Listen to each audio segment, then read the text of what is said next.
खऱ्या अर्थानं आज बारामतीच्या पोटनिवडणुकीचं मतमोजणी खऱ्या अर्थाने आज बारामती पोटनिवडणुकीच्या मतदानाची मतमोजणी आज या ठिकाणी पार पडत आहे। खरं तर सुनेत्रा पवार यांना 8वी फेरी अखेरीस 70,642 एवढी मतं आज त्यांना देखील मिळालेली आहेत।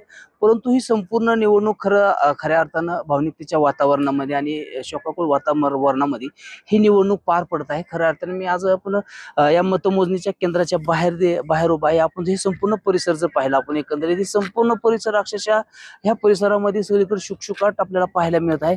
कुठल्याही प्रकारचे कार्यकर्ते असतील किंवा पदाधिकारी असतील, हे कुणीच आजच्या ह्या मतमोजणीच्या केंद्राच्या बाहेर आपल्याला कुठे पाहायला मिळत नाही। खरंच ही संपूर्ण निवडणूक अक्षरशः सहानुभूतीच्या आणि भावनिकतेच्या वातावरणात पार पडलेली आहे।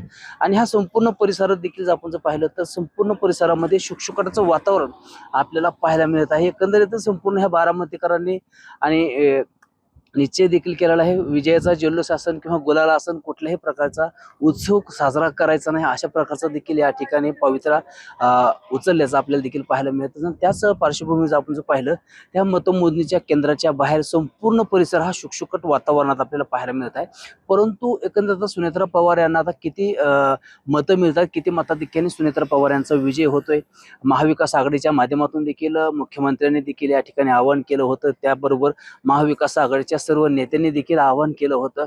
तसंच या ठिकाणी महाविकास आघाडीच्या माध्यमातून, माहितीच्या माध्यमातून देखील अनेक नेते मंडळींनी या ठिकाणी वेगवेगळ्या पद्धतीचं देखील आवाहन केलं होतं। सुनेत्रा पवार यांना विक्रमी मताने या ठिकाणी विजय करावा असं देखील सातत्याने भावनिक देखील साथ घातली होती, आव्हान देखील केलं होतं। परंतु आता खरंच या आव्हानाला नागरिक, आता जनता देखील कशा प्रकारचा प्रतिसाद देते आणि सुनेत्रा पवार यांचा किती मताधिक्याने विजय होतोय हे देखील पाहणं महत्त्वाचं ठरणार आहे।